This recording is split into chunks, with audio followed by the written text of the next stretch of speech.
ceiling. Well, I'm gonna need a higher ceiling. Well, I'm gonna need a higher ceiling. Well, I'm gonna need a higher ceiling. Well, I'm gonna need a higher ceiling. Well, I'm gonna need a higher ceiling. All right, welcome to Miller and Dricksy's pod, baby. We're going to the line for a little 1-1. Let's go. 11, baby. Here we are. Yo, this week in golf, man, Tony Finau came down to Minnesota and take care of business, boy. I like that dude. Like, I've watched a few like documentaries about the guy, and he's just a fucking really down-to-earth guy. Yeah. Like, I really, really, really like him. I think he's one of my top 5, to be honest, on the PGA Tour.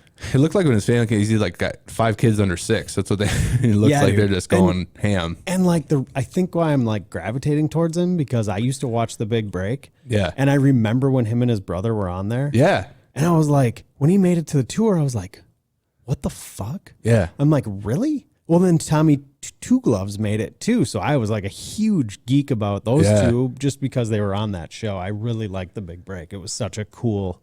That was such a sweet show. I don't know why they stopped it. I don't know why they stopped it. It was like one of my favorite shows on the Golf Channel. Yeah. 100%. It's not even a question. Well, Wesley Bryan, he was on Golf Break too. Was he? Yeah. Big Break? Yeah. Or what did I say? Golf Break? Yeah, Big Break. Yeah. I mean, and then and maybe I'm sure they're really good golfers, but boy, did they have some smoking hot chicks on there. Oh, always. Yeah, I mean that was it's like that one guy on like Fox in the mornings when he goes and travels to all the different golf courses and stuff. Have you ever seen this guy? No. He just brings the smoke show. That's crazy. That it's like, come watch this. You're like, okay, I will. I'll get up bright and early for that one. But the 3M Open at TPC Twin Cities. Yeah, it was cool to have a little Minnesota event. I went there on Friday. It was fun to just get out there and take a look at the course and see how guys are playing it. It's crazy how that tournament, every year, the tournament seems to come down to the wire. Something happens, towards the end of the holes. And that's really reassuring for the people that are fans of having the PGA Tour in Minnesota, that you have a tournament that you have a little bit of drama. It's not just, go out and shoot 20 some under and there goes a winner running the field. Right. Scott Piercy got to 20 under. Just puked it down his leg. Man. Well, here's the thing. There's not many things that I could say. I'm extremely fortunate to be able to play at that course, but there are a few things about that course that need a little bit of attention. The one of them would be the bunkers. I think they tried the Billy bunker thing, and obviously that's failing across the state. Anybody who went to Billy bunker, the lining just didn't work. And so what had happened is, like, on all the edges right before the tournament, they have to like flood it with sand because otherwise it's all washed down into the middle of the bunkers. Some of those bunkers. So on 14, that's why I texted you after he went there when he hit it into the bunker on 14. I said, number one rule: don't hit it in the bunker. You can hit it over the bunkers. You can hit it between the bunkers. You can even be fairway short. Bunker?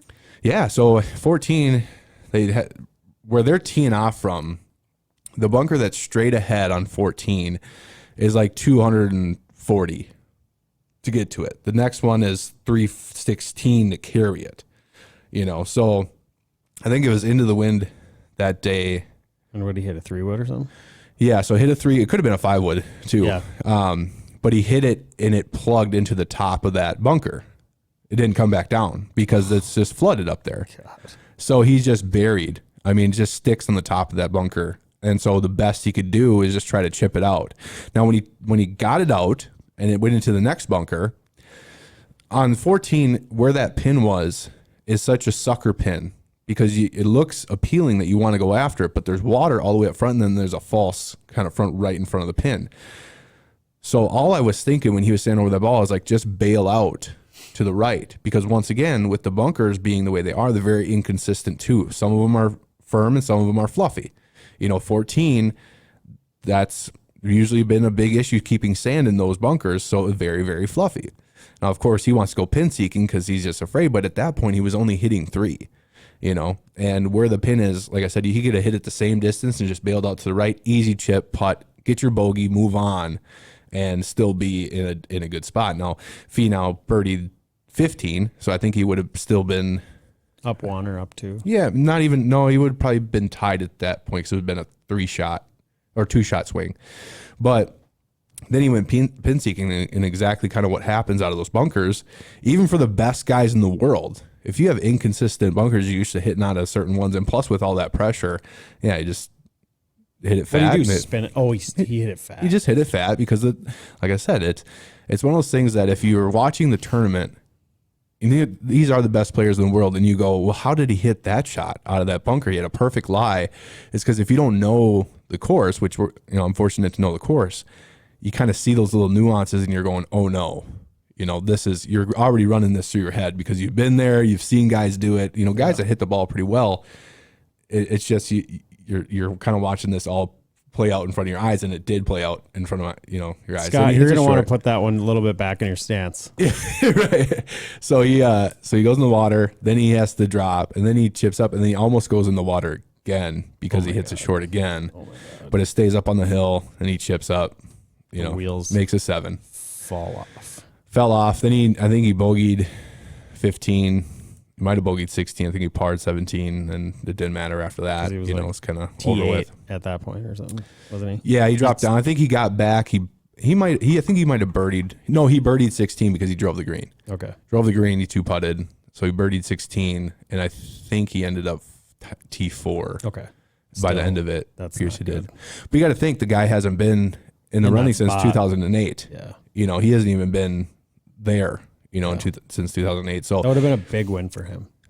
Oh, huge. And it just sucks. But here's the thing when you're watching it, you kind of think about the guys who are out there having a little bit of money on these tournaments and stuff. And if somebody had Scott Piercy, for instance, that's a big payday. A lot of guys are going to take Finau anyway. He's the highest ranked player that was in the field, 17. And I think the closest one to him. Favored to win. The closest one to him was like in the 50s. Right. So he was from the outset the favorite to win. Yep. But I think it's right away in the beginning, Nick Faldo called it. He said, I see Tony Finau winning this tournament. Think And he was 5 strokes back. Oh, on Sunday. On Sunday. Okay. And Nick Faldo just called it. Like, who do you think is going to catch Scott Pierce? He's like, I think Tony Finau can come out and win the tournament. And he didn't shoot an absorbent amount under par. He was 3 under or something, right? Yeah. No, I think he shot, 3 or 4 under. 3 or 4 under. Yeah, he shot 68, 67 or 68. But it wasn't like Finau went out there and shot a 62 or to win it. No. Piercy just pissed it down played his leg. good. But you got to think about the conditions that day too. You get the win there, and people. If you come out in Minnesota and you're fortunate enough, you come out and play TPC, you're going, well, these guys are just going to tear this place apart. But what they don't see is what I saw yesterday. Like that one dude on Sunday shot a +10. Yeah, absolutely. What was his name? I don't remember. I sent it to the group, but it was funny. Yeah, it's insane. So I played where they played yesterday, and I did a little pop-up contest over under 85. I went over just slightly. I had it, I had it. I thought I was going to be good in the bag. And then on 17, I don't know how it didn't get there. Wind picked up. Didn't get the club there. Par 3. Yeah. Had to hit another one off the tee, cleared the water. I really wanted to come play, but it's just a long day. Yeah. And I was like, I got this parade coming up. Well, and don't get me wrong, while it's fun to play where they're playing from, it's not fun. Yeah, well, that's what I was thinking. You're just grinding over pars. Well, that's what I was thinking. I'm like, okay, $190, and I'm going to be just furious the whole round. Yeah. I'm like, I'll just go to Valleywood and get a 3-hour round and have a couple beers and call it a day. I took some positives out of the round. So when you're playing from that far back, everything kind of changes. Particularly, I'm just starting to feel better as well. Yeah. And not making excuses or anything, but I just haven't played that far back all year. Yeah. And sometimes, most of the years that I've played there, I've go back to the gold, or I even go back to the back tees and just play a few times just to get more acclimated to where I have to hit it and things of that nature. So yesterday I was just going in from the blues to the blacks, and that's 1,400 yards difference, between those two. Sure. But it was a lot of fun. Wind was picked up.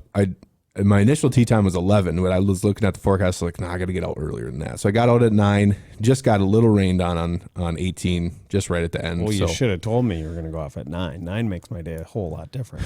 yeah, but it was like 10:50 was like, Yeah. oh, dude. it was like last minute. Yeah. Last minute I saw it and I was just like, I got to get out earlier.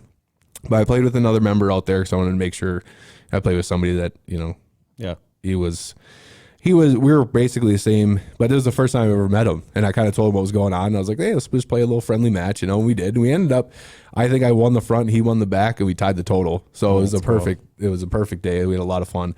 But the things that you don't see really on TV, or if you've played it when it's not tournament condition, is yes, that course is very gettable if one, the rough is cut down to 2 inches, and you're playing up from where they're playing. There are some things that you don't see that you just have so much more respect for them once you go out and play in that type of conditions. I mean, the rough, I'm telling you, 4 to 5 inches. Sometimes your ball, you don't know what it's going to do.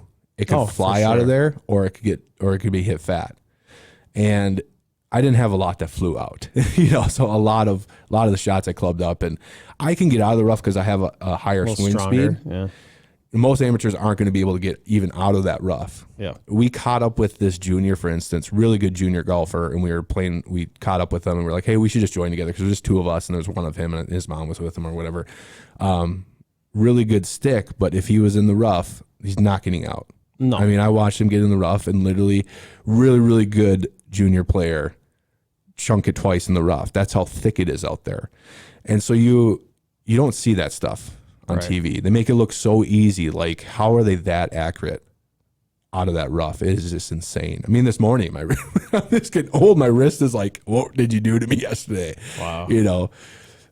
It's the fairways are big, but it's not super easy to hit the fairways out there when the wind's blowing. It's just when the wind blows there's not a lot of protection. So rough quite a bit. Eventually you get kind of used to it a little bit. You just pick where you're going to miss. You can't really go at pins there because it's the Arnold Palmer course. There's bunkers that cover all around every single green. You can't go at pins if you're in the rough. It makes it easier if you're in the fairway. Yeah, if you keep it in the fairway, you're going to tear that course apart. And you can see those guys that did keep it in the fairway. The one guy, Paul Goidos, hit, 14 out of 18, whatever, almost all the fairways. And he's not a long hitter. And you can. It's old. Yeah. He's fucking in his 50s. If you can keep it there, you're good. But you're outside of that, and it's just insane. So I ended up shooting at 87. I shot 43 on the front, 44 on the back. I made a really good par. I mean, I made some really good pars. I mean, I made a really good par on 9, which is a beast of a hole from all the way back there. I mean, I had 216 out, off the tee there, which is crazy. Just how far back that is. Basically. Number 3 was 501. It plays as a par 5 for us. It was a par 4 for them. I actually could have probably just hit a 3-wood there, to be honest with, like I usually do. I usually just hit 3-wood off the tee. Downwind? I probably should have. It was coming off the right a little bit, so I was just in that left rough, and then I made it just an incredible par. Well, not was I in the left rough, I was in the hazard. So I hit it left over the bunkers, hit the cart path, goes in the hazard, have to drop. Had like 216 to the pin at that point, hit a 6-iron. And luckily where the hazard is off the cart path, you can drop and it's all flattened out from everybody walking out there. So I hit a 6-iron just to the front of the green, chipped up, made the putt for a par, nice. and for a 5. Right. So it's a par for us, but it's a par 4 for them. The next hole was 4, that par 3. The pin was tucked in the back. It was 190 to get to the pin, and I flew it with a 7-iron. I mean, it's just downwind, but it didn't feel downwind. Yeah. You know what I mean? And then I hit that back slope, and it was hot and humid yesterday a little bit. Yeah, I get in the back, and I have to chip. I chipped up, and I had like a 20-footer, just rimmed it. So it's a lot of grinding holes out there from when you get that far back. But I parred. I think I parred every par 5. I think. I'm trying to think. Yeah, I parred every par 5. I think the longest I've ever played a course from was I played the tournament tees at Troy Burn. Yeah. they're like 7,100 or 7,200 yards. Right. But it was blowing wind. Yeah. Alex is like, it'll be fine. Yeah. Dude, honestly, I've shot under par lots of times. I did not shoot under par, and that was the best round I've ever played. It was like a 77 or something, 76, 77 from those back tees. I felt like it was a 62. Yeah. Well, and even at 87 from the tips out there. So I put in, entered it in for the handicap, and it was only 7.6 over the slope rating back there. Right. And that's the real kicker of all that is the roughs and tournament condition. Now the greens were not as fast, so I can't label it as they were tournament greens or anything like that. They didn't mow them at all. Since the tournament, they're trying to get them back. If you saw the tournament on TV or were even there, you can see how much it was not holding moisture when they cut it down so far. Now the greens are super true. I didn't see anything. I was a little worried about those dark spots. There was a moment within myself looking at them like, oh man, they burnt them, and I was a little worried about what guys' reactions were going to be.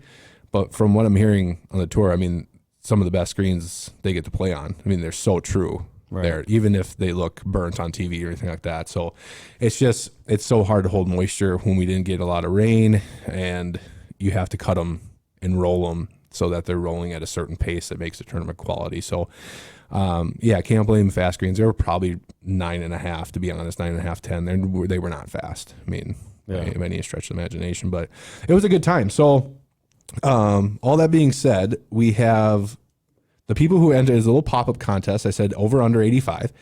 There were some unders. There were some overs. Mitch and Garrett said over 90, so I kept them out of the thing because they didn't give me a direct answer. They just said over 90. And I think that's a loss, right? What? I don't think you're in the drawing if you tell me I'm going to shoot over 90 and I don't shoot over 90. You know what I mean? Sure. Yeah, okay. So we didn't put them in because that's kind of biased too, being buddies of mine. But take your hat off. No, you take your hat off. I'll just reach them out of your hand. Okay. Hold on. Let me shake them up. All right. Put them on the table. I don't care. No. Well, don't look. I'm not. Oh my God, I'm not looking. I could care less. Your fingers are so rough. Like you've been doing hands some are good work. They're so sweaty, dude. I know. You probably can't read my handwriting. What? You probably can't read my I can't read it. Okay. I'll read it. No, I can read it. Okay. Christopher Wilson. Christopher Wilson. Winner of what? Hoffman 100? Weber? Yeah. So my company I work with, if you haven't seen how I'm dressed up here and in my hat, Hoffman Weber Construction. I got you a $100 gift card to Golf Galaxy. Christopher Wilson, a little pop-up contest. Nice. Could get all your clubs regripped. Just think of if you want, or a new outfit, or swing aid. A little swing aid. Yeah. Maybe maybe get your putter fitted. He does need a putter fitting. Christopher Wilson does? Absolutely. Okay. So I was on Monday, I played in a tournament with some buddies of mine that are listeners of the podcast. It's really cool to hear them and hear the affirmation that we're actually giving people some help too. Yeah. So this one guy's like verbatim, like going through our episodes of what we talk about for amateur golfers. And he's like, yeah, I heard that on your podcast. I should do that. I should do this. Yeah. And it's just really cool to see. But speaking of putter fitting, they all have nice putters. One of the things I noticed with this one guy is he has a mallet heel shafted putter, and he does the overhand as well. So not only is that club already trying to be toe heavy, he's accentuating that with the overhand. So I kind of just told him, maybe we should try to go back to the other one or get weights. Get the weights figured out, because if they're just the same way. Take all the putters you have in your garage, put them in your arms, and take them to second swing and dump them on the floor and trade them in and get the right one for you. Yeah. If you're going to putt that weird, janky ass way. Just get it fitted. Yeah. Get fitted. Yeah. You can't. You cannot just go buy shit off the rack. I don't know whose great idea it was to just let people have a free for all at golf equipment, like Golf Galaxy or Dick's or whatever. Don't do that. Right. You are literally taking $100 bills out of your pocket and taking a lighter and lighting them on fire. Right. It's not the right shit. Right. Unless you specifically know what you need from going to a fitter. Yeah. Going there is basically like banging your head against a wall. Yeah. It's like, It's like paying a bunch of money for a Pokemon card and not playing the game. Yep. You know what I mean? It's good eye candy, but you're not really using it. Using it correctly. I mean, and here's the thing: the guy that's in question that I'm talking about, he is a really good putter. He has a good stroke. Everything looks really good, but it's exactly kind of what I'm seeing every time he swings. Is that toe wants to fly in, and he's got that overhand, so that immediately makes it go more. And so, it was fucking guys. Yeah. But that's the thing is he listens to the podcast and it really makes him think, hey, maybe I could get a little better. And he's like, yeah, man, I'm such a good putter usually. And I'm like, you probably are on straight putts, but if you get a right to left putt, how many times do you make a right to left putt? And he's kind of thinking about it and he's like, he pulls them. Oh yeah, for sure. All the time. Always under. Well, yeah.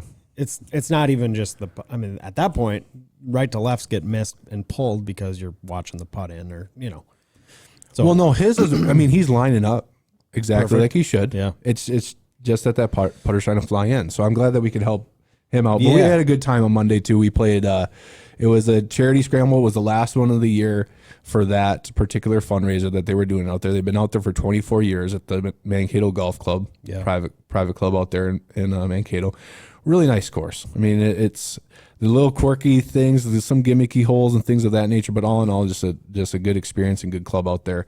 And we had a lot of fun. Almost had a grievance moment. Oh, wow. Okay.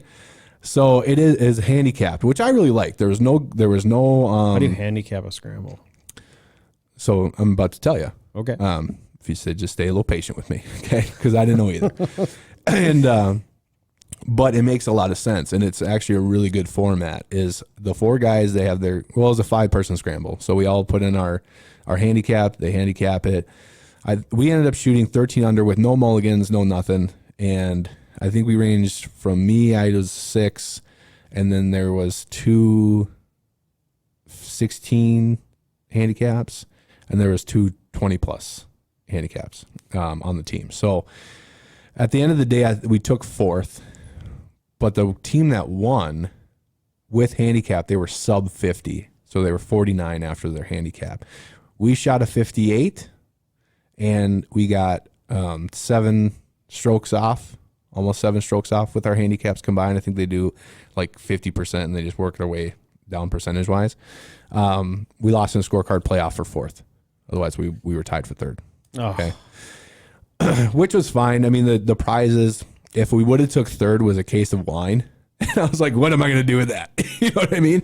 But they did have a golf trip, bro. Yeah, right. Bring it to the golf trip. They did have some really good prizes. It was a really fun tournament. But the grievance was the team that comes in, they shot 16 under just straight up. Okay. Nobody was lower than a 12 on the team. And I don't know if have you ever played Mankato? No. For our listeners out there who haven't played Mankato or who have, you can know it is a tight course. Now, there are some holes. We got to play from the whites. So they're short. They're shorter, and there are some holes that if you can hit it 330, you can get it over the trees and then have like chips to the greens. But if you can't hit it that far, if you hit something 280, your average player that's long, that 270 to 290 range, you're in trouble if you don't hit it dead straight. Right. And so we almost had a grievance. The outlier of this whole grievance thing, which it was funny because those guys listen to podcasts, so they even brought it up. We should, you guys should challenge them.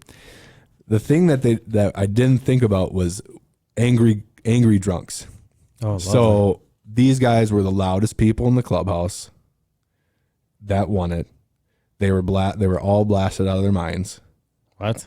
Yeah, just completely almost falling over, playing cards during like these emotional speeches of being it's the last tournament and how much it's meant to the family that has put it on. And they're playing cards. They're playing like gin, right? So they win 5 Odyssey putters, which was like the first, second, and third prize. We wanted to take second. It was a $100 gift card to the pro shop. And then the raffle prizes were really good because it was the last hurrah. They had Scotties, they had Sim 2s, they had all this stuff. Oh, but anyway, shit. This team shoots straight up 16 under. Not one of them's like under a 12 handicap. And there was a moment with me being level-headed, right? We all know Keith is level-headed. I looked at the situation and said, there's nothing good that's going to come from me going over there. because they're going to take it the wrong way.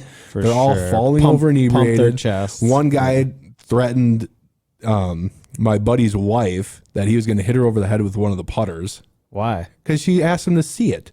She's like, hey, can I see the putter? And he's like, I'll hit you over the head with it. Because he was mad. They were all playing cards. Some guy, he's like 60. He's like, where's the $16? And, the guy's just fired up. Just out of his mind, intoxicated, just a complete he's an old utter guy? asshole. No, they were middle-aged. They were like middle-aged, my age? just assholes, So if they're listening to this podcast, you know who you are. You were the assholes that won that tournament. We will take you on in our legit or shit, and see what happens. At least for the putters. Let's win the putters from them and Playing give for them out pinks, to our baby. listeners. Yeah, exactly. Play for pinks. Yeah, playing for pinks. We're playing for your spot. So if anybody knows them, I'd rather talk to them when they're level-headed and see if they want to go into the old legit or shit. But yeah, that was definitely a grievance on my end. Why didn't you go give them your card, dude? Oh, I don't have any Miller Dricksy We need cards to get yet. some Yes. Miller Dricksy cards. Yes, and then that would be a lot less confrontational. An invite to legit or shit should be on the back side of the card. Yes. Yes, we need One to get general production admission. or the poker chips. Yeah. Get a poker chips. Yeah, I think that would be a lot less confrontational because there's not. That was one of those situations that please don't try to go set up a grievance with somebody if they're the drunkest people in the clubhouse. You should have done it. You're way bigger than all of them. I was, but I don't really feel like getting in a fight at a private club either. No. I want to keep everybody having a good time. And but it was fun. I had a lot of fun. I haven't seen some of those guys I played with in quite a while. I was ordained and married the guy who invited me down. Nice. So on my birthday. Nice. So they do mean a lot to me. So that was my week in a nutshell. Did you play any golf this week? Yes, I did. I played Dollywood yesterday. Yeah, you said it went pretty good. Greens are rolling pretty good out there. Oh man, dude, I fawn over them because it's literally 2 miles from my house, and the course is easy and like the greens are big. Yeah. They're undulating and they're fast. Yeah. And the rough gets pretty long up by the greens. Yeah. However, with this drought, like things are not. Obviously, the rough around the greens is still really green and lush, but some spots in the fairways and stuff get really burnt out, so it kind of looks like trash. Yeah. But is it like lawn grass or is it true bent grass out there? Yeah. Like, for what? For like the fairways?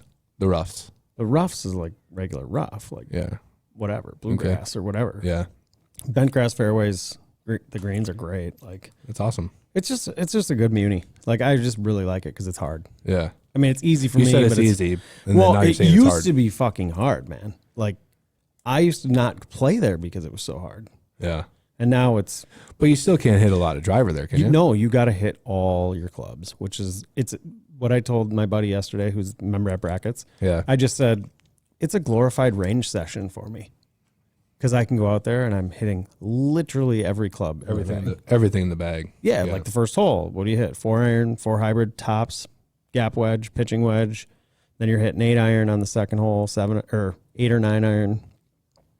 Then you got a par 4 that's under construction right now. So you're hitting like a 4 hybrid, 4 iron from the ladies. So they have a temp green or just a temp tee box? Okay. Because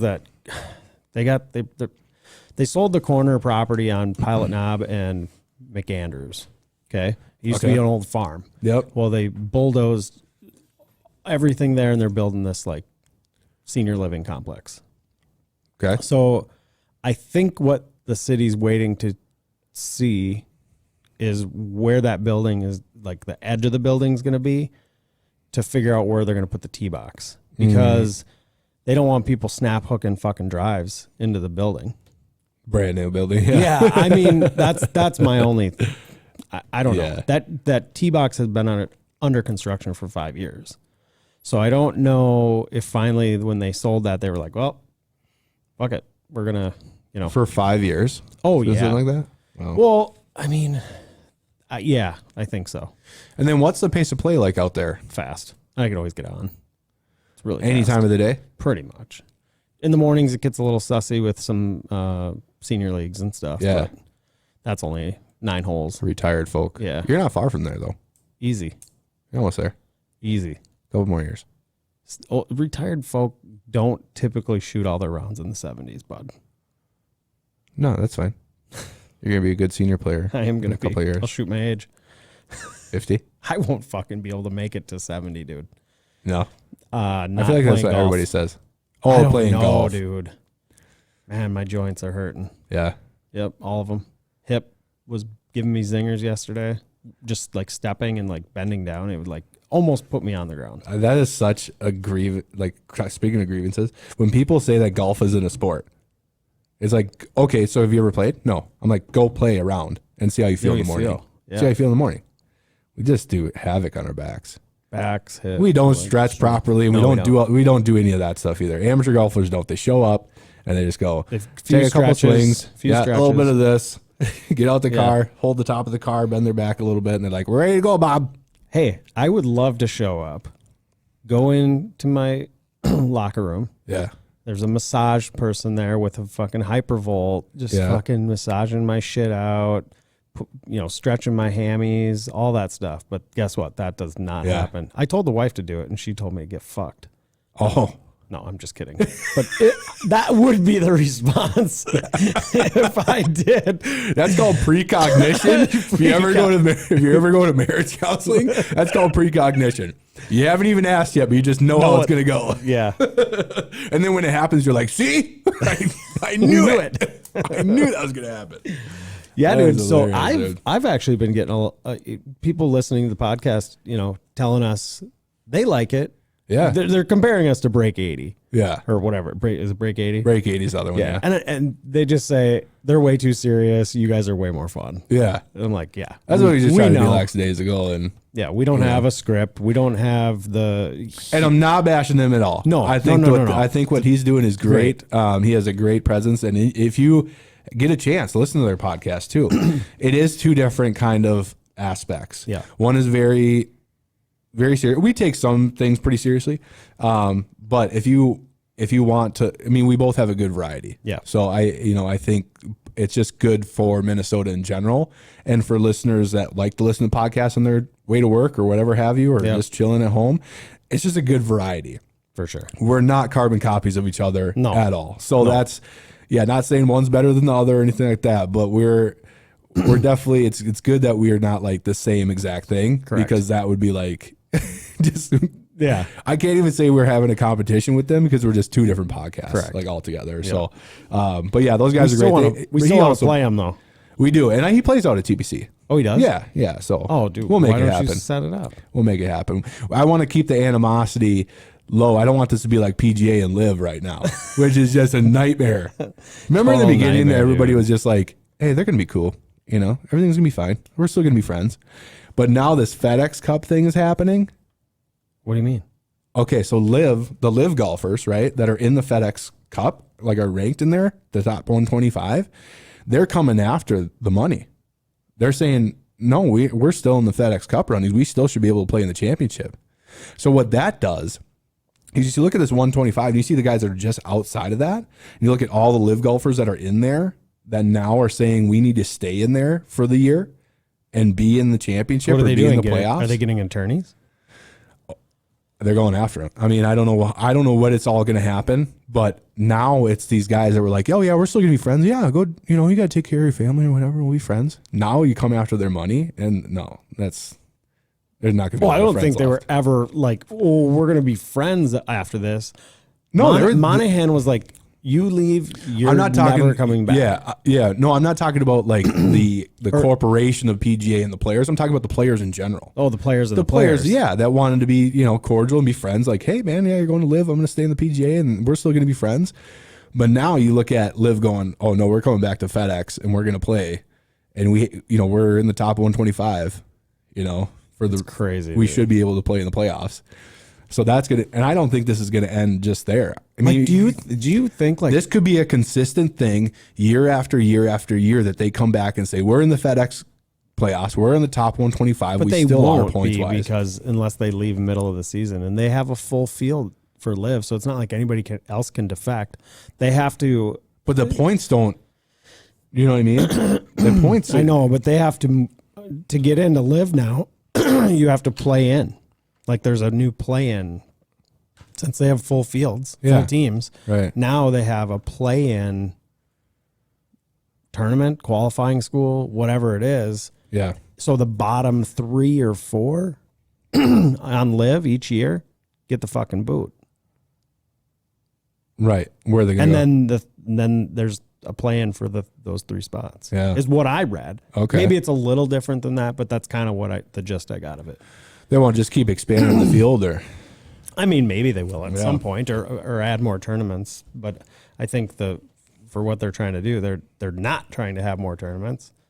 They're trying to limit it to 20 events, yeah. or something, which is crazy. But there is a bunch of guys that are in live that are in that top 125. Oh, If they were allowed to stay in, there's a lot of guys that are just outside of that 125. that ain't going to be able to play. That would be just not good. I think Ricky's outside of 125. Dude, I just think it was really bad for golf, to be honest. There's a lot of mixed feelings. I just don't know how it's going to play out because it's so new. They're only playing their third event. They tee off on Friday. Yeah. Be their third event of live. But this is the new controversy. This is the new thing that I don't think is going away after this year. I don't think after this year you're going to lose the strife over the FedEx Cup. That's $10 million at the end of the year. Yeah. You know what I mean? Well, you look at Pat Perez, he's like 120. Dude. And he's playing live. I can't believe Does he get to play in the playoffs? Does he not? This is what they're trying to decide right now. And it's going to get messy.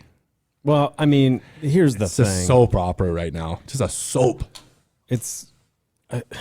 I feel like they did take the guys that are on the decline. So it's not the end of the fucking world. No, but It's you not got some they big did- names, man. Oh, you do. Brooks and fucking DeChambeau and Dustin Johnson. You got some pretty good mean, USA players and a lot of European players that are over the hill. over the hill. Mm-hmm. I mean, flat out. Yeah. Ian Poulter. Really? Yeah. Henrik Stenson. Dude, these guys are way past their prime. Yeah. It just doesn't really do anything for me. They were just fucking cut me a check. Let's go. Yeah. Right? Right. Poulter could go buy 5 more Ferraris. But I don't know, dude. I just don't care. Let's say that live does take off, because you have to understand that this is not just our market in the United States. But here's what you need and to we're understand. very loyal, proudful people. You know that, Yeah, right? but dude, listen to me. There's 48 guys playing live. Yeah. You have a 1 in 48 chance to win $4 million. Yeah. I'm signing that fucking contract too. Right. Oh, I don't have to go compete with 120 golfers every weekend. No. I get to compete against 48. More than 120, man. Well, whatever. You Yeah. you know what I'm saying. 200 plus. Yeah. Well, at a time, it's the fields are 140 or whatever they are. Mm-hmm. I would do the 1 in 48 chance every single time. Oh, and there's no cut, and they're 3-day tournaments, and you're only It's like having once 20 a of them? month. Holy shit! And I've already and you cut me a check to come play. Pfft. I have motivation to practice because I want that $4 million. Right. So to tell me I don't have motivation to practice because you already cut me a check is bullshit. Mm-hmm. What is the argument for people not liking live? Is it because that it's blood money? No, I think it's stuff right here. Is it blood? I think it's blood money though. Yeah, but I mean, like you I have said- to look at the small percentage of people that are actually focusing on that. Most people are like, oh, I don't know what's going on in the world. That doesn't matter. Politics and all that shit doesn't matter to most people. This is the huge conundrum that live I is get in, that side of it. I is get that side of it. There's so many people that say this is blood money and But let's talk a little bit. human rights issues with the Saudis and I'm just like, I get that, But that's the people in a small circle. You have to look at the entire core of it. Okay. So the things are, people are going to, people first came out and said, I love it. We even said on our podcast, we like it. It's good for the game. It expands the game and makes sure that there's not a monopoly in the game of golf. Correct. But now you're looking at this sort of stuff that comes up, particularly this year. And like I said, I don't see it going away with the FedEx Cup stuff.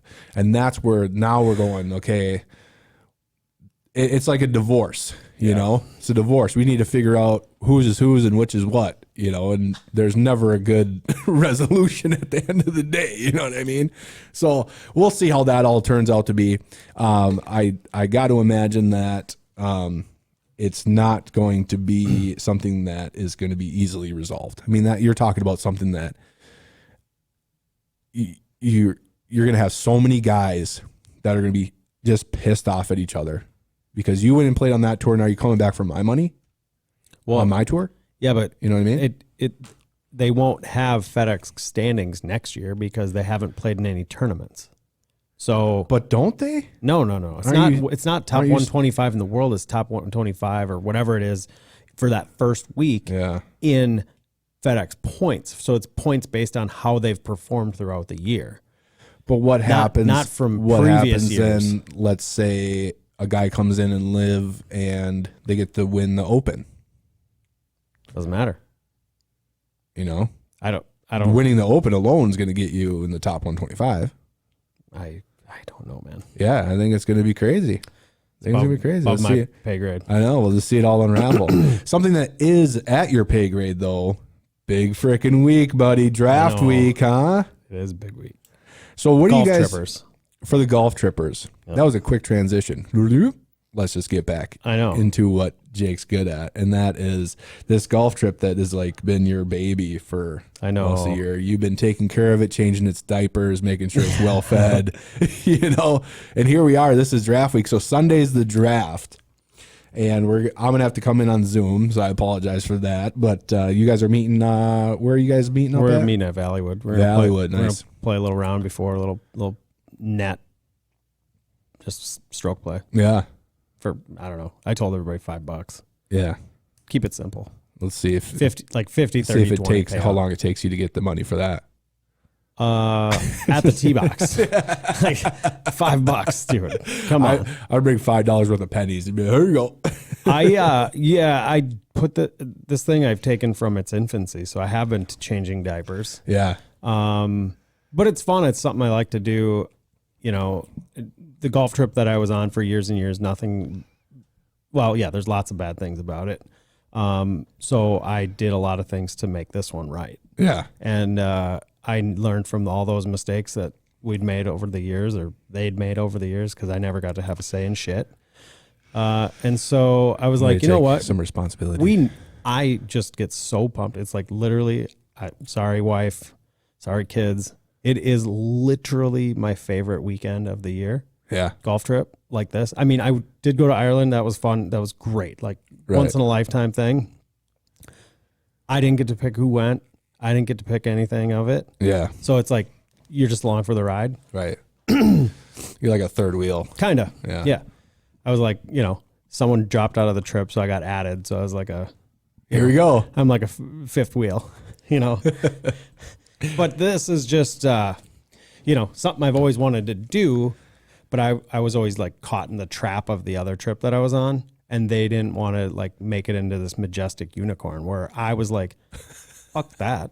I'm like, I want a good group of dudes that, you know, I don't meet anyone outside of home life, and like, I'm not out like chumming it up with new guys at the bar. Like, hey, buddy, like, let's meet. No, I have a passion for golf. So living that suburban dad life. Yeah. So I'm like, okay, for me, it's good for my business because I need to network.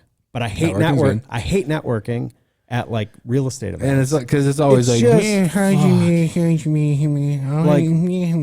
you'll go meet with loan officers. Go what? Just so you know, that was like, an exact imitation. Yes. If you're a fly on the wall, what it sounds like at those things. Yes. Yeah, exactly.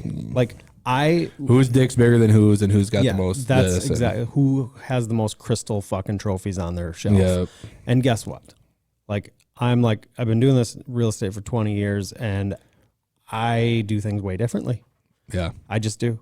And so I was like, you know, if I created something podcast related and this golf and do it as something I like to do, I am by default going to meet new people, get new business from these people. Yep. And then I'm going to contribute back to something I love, which is this golf trip, this podcast. We're going to put money into the trip, funds. If I start getting deals like in the same, Well, and you can't lose the nostalgic of what golf is, what golf is. Deals are made on a golf course. Correct. Because the thing with golf, and this is why I think deals are made on the golf course, because it's so humbling. So it doesn't matter how big of a head you have or how much ego you have. When you're on a golf course, you get humbled by the golf course, and it gets you back to we're just two people playing this sport that we're not good at, but it's fun, And I think you lose that a little bit in the actual sense of what golf is. Right. You're like, oh, golf is go out there and get hammered with your buddies. Well, there's another part of that. There's a business aspect to like it too. to play golf with strangers. Yeah. New people. Me too. And get them on board as my golf nerd buddies. Yeah. Like I have this huge database now. Look at the golf trip the Facebook page has 140 followers. Yeah. We have 32 committed to go. We probably could have pushed it to 40. And my buddies that I was playing with on Monday, they're like, we're in next year. Yeah. Like they want to be a part of it. There was so many people that already had obligations. Yeah. For that weekend. Yeah. It's always going to be the third weekend in August, no matter what.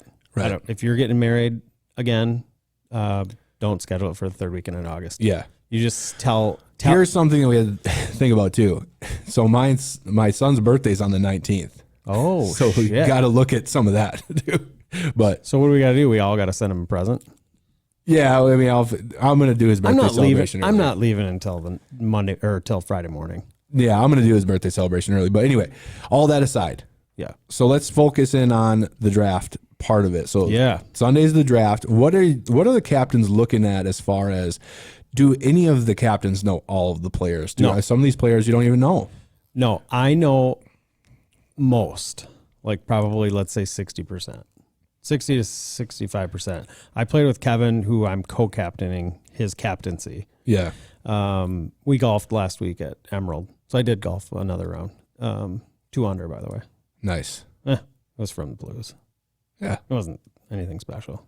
Well, if it was gold. Like if you can just keep it in play off the tee, you're good. Yeah. No, I it's not like going to play and hit greens. Yeah. So anyway, we went and played and talked about it a little bit. He has no idea who a lot of these guys are.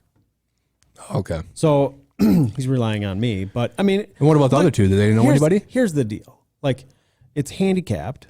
But you can't just follow the handicap sometimes. Correct. You got to know where guys play. So like for me, and this is for the other captains too. Yeah. I know you're captain of a team, but like where we're playing, I've played probably 20 times, 20 plus times, because that's where our sections were. And I've been on a couple of golf trips up there or whatever. So I know those courses. But if you don't know the guys, you don't know if they know, you don't know how they hit it off the tee. Can they hit a 6-iron off the tee? You know, in some of these holes you have to. Well, so like, and here's another big item to me is like, take a guy like, we'll use Brian, for example, Big Brian. Siegwald. Yeah. Right? Is that how you say his name? Yep. I mean, he's like, what, 12, 10? I don't know what he's at right now. Probably like a 10 or 11 or something like that. But the dude has tons of match play experience with doing all the things with Southern or wherever. Yeah. Like, and some of these other guys have never played a match play in their life. Yeah. So it's like, I feel like that there's a lot of weight in that, like for sure. Someone that's just, maybe I'm not playing my best, but I know how to win a goddamn hole. Right. I will scrap out a par to win a hole. Right. Yeah. But that becomes a lot harder to just scrap out pars to win holes because these guys get strokes. Right. It's a lot harder for me and you to beat a 10 handicap. Well, especially for me because I got to give up. Okay. I got a 6. I'm at a 6 right now, I think. Yeah. I'm going to have my work cut out for me. Yeah. I'm going to have to shoot low every day. Every day. You know what I mean? Because so if you're at a 6, you shoot an 80, you're net 74. So I've got to shoot 74, roughly. Mm-hmm. That's tough tasks. I don't think I'm going to shoot 80 there. Well, I don't either. Well, that's what I'm saying. Like, but that's worst case scenario. Right. And honestly, I don't even keep my fucking score. Like if I don't win a hole, I do keep my score, but like match play is a little different. Match play is different. So you have to have that around a number. You have to have that. I'm going to just bury you no matter what it takes. I'm just going to make a lot of birdies. Yeah. Just flying at flags. Right. But no, like experience comes into play. Like we're going to have first pick. I'm definitely 100% going to have him pick Alex. Why wouldn't I? Right. The dude hits it 330. I mean, you know. Yeah.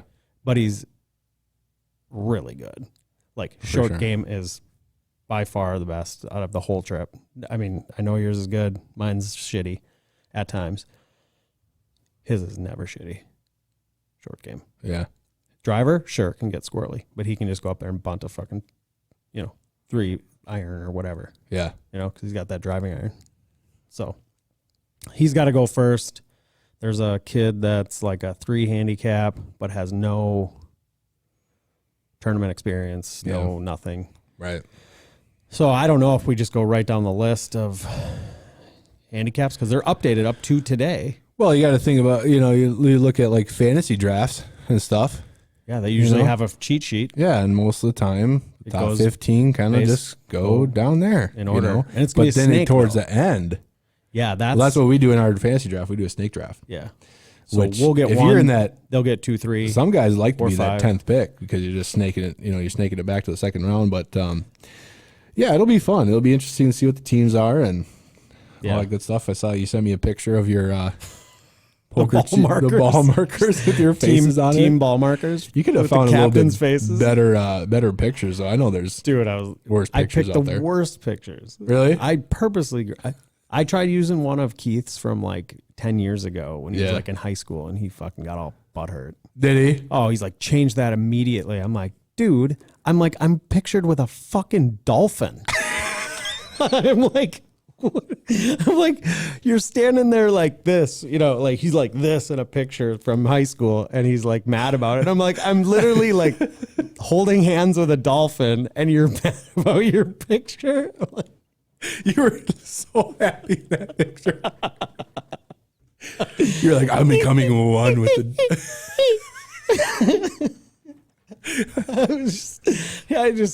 I had to call him out because that is such bullshit. I'm like, oh my God. Do I put the finger here? In the bowl? So team ball markers. So that's awesome. I'm going to add on to that. Like, next year, as we grow this thing, this trip that's sponsored by Miller and Dricksy's, Jake Miller Real Estate, and Mulligan Golf Scoring. I have an actual ad for them. Yeah, because he sent it to me today, so I'm going to read it so I don't fuck it up. Yeah, don't fuck it up. Well, let's see. He says, Mulligan Golf, league and event management company. We run summer and winter leagues, events, as well as manage scoring for weekend group outings. Mulligan Golf. Wow. So they're helping us with our scoring for did a really great job there for the weekend, giving us a big discount. And they have Golf Genius, which makes things so much better. Yeah. Oh my God, it was a clusterfuck last year. Right. Oh, with like manual cards. Oh God, just lay them out on the well, we're just dotting all these cards. Yeah. For 20 guys. But no, for next year. So prize pool and stuff, we're all chipping in for that this year. So what I decided actually on the drive here was that for next year, since I am going to be one of the primary sponsors, because I did just get a referral, nice a real estate referral from one of the golf trippers. Awesome. So, someone I didn't know prior to. So if it's a prior, no knowledge of this person prior to, this trip happening, and I get a real estate transaction from it, I'm going to donate some of the commission back to the prize pool. Nice. So we can bump that thing up. It can be beer pool, food pool, whatever. We'll just make a little thing. So a bubbly line. So anybody that refers Jake Miller some business, portion of the commissions are going to go back to the prize pool. 2023 prize pool. That's awesome. And beyond. Well, there you have it, folks. That is a big news for the tournament coming up. We are getting close to the hour here. A little recap of what we talked about today. Talked about the 3M Open. Tony Finau great land of 10,000 lakes and taking care of business. Saw that I tried my hardest to play from the tips out of TPC, and we had a winner. Christopher Wilson won a $100 gift card to Golf Galaxy. You can only use for voting the over. You can only use that to get a putter. Yeah, you can only use that to get your putter fitted per Jake Miller's request here. We talked about how live in FedEx Cup. We're going to see how that all pans out. I have no idea. And then also draft week here. I would like for you to do after the draft, post it on the page so people can see the teams. And then we'll start our little contest for that as well. That will be live too, by the way. If anybody wants, if they're bored and want to watch it, it'll be 8 p.m. on Sunday night on our annual golf trip page. Yeah. So maybe we should have it live also on Miller and Dricksy's because that one is a private page. So maybe have 2 phones set up. I can get one of the guys to do that. Yeah, we'll get that figured out. And yeah, so everybody, just make sure everybody keeps their pants on if we're live. You know, we don't need lawsuits. We're going to be in the clubhouse, bro. Yeah, but it's Valleywood. I'm not worried about you keeping your pants on than any of you guys. I'm worried about the general public coming in there and saying, oh, Lordy. I can't believe I made fucking Eagle on 4. Oh, my God. It'll be late, though. It'll be 8 o'clock. Nobody's coming in. Well, that's what we got for today. Draft, dude. I'm just like... You're just super pumped. Stoked. I know. You're just so excited. I got to go it. through this goddamn parade on Sunday. I'm building a float right now for the parade. You got a big day on Sunday. I do. Well, on Saturday. Saturday first is the parade. So you got a big weekend. I do got a big weekend. It's a lot of moving parts. So who keeps it all straight for you? Me. Yeah. And my head's going to explode. Write it down. I do. Write it all down. I do. Some micro meditations. No shit. And just rock it out. I need that massager lady doing the Theragun and just like, you know, with some nice twinkly music, you know, with the lights down low. So this is pay grade. What you're talking about. Yeah. Just like it's above that. I know. This is not a lot. That's probably like 6 inches. Dude, I was like really feeling like I needed a little rub down because I was so tight the other day. I like went into one of those like 30-minute massage places. Yeah. God. Stupid. Massage? It wasn't very good. No. No. Doesn't sound like it'd be great. God. Yeah, whenever you walk into a building that has no windows, just one door, it's white brick, has like a broken sign that says Aj and Miss is missing. It's just Aj. And you're just like, this looks like a good place. Probably not going to end up too good. Anyway, dude, if we made it through 11 episodes of Miller and Dricksy's pod, baby, let's go. Join us next time for number 12. This has been Miller and Dricksy signing off. Bye. Bye. Cause I'ma need a higher ceiling. Well, I'ma need a higher ceiling.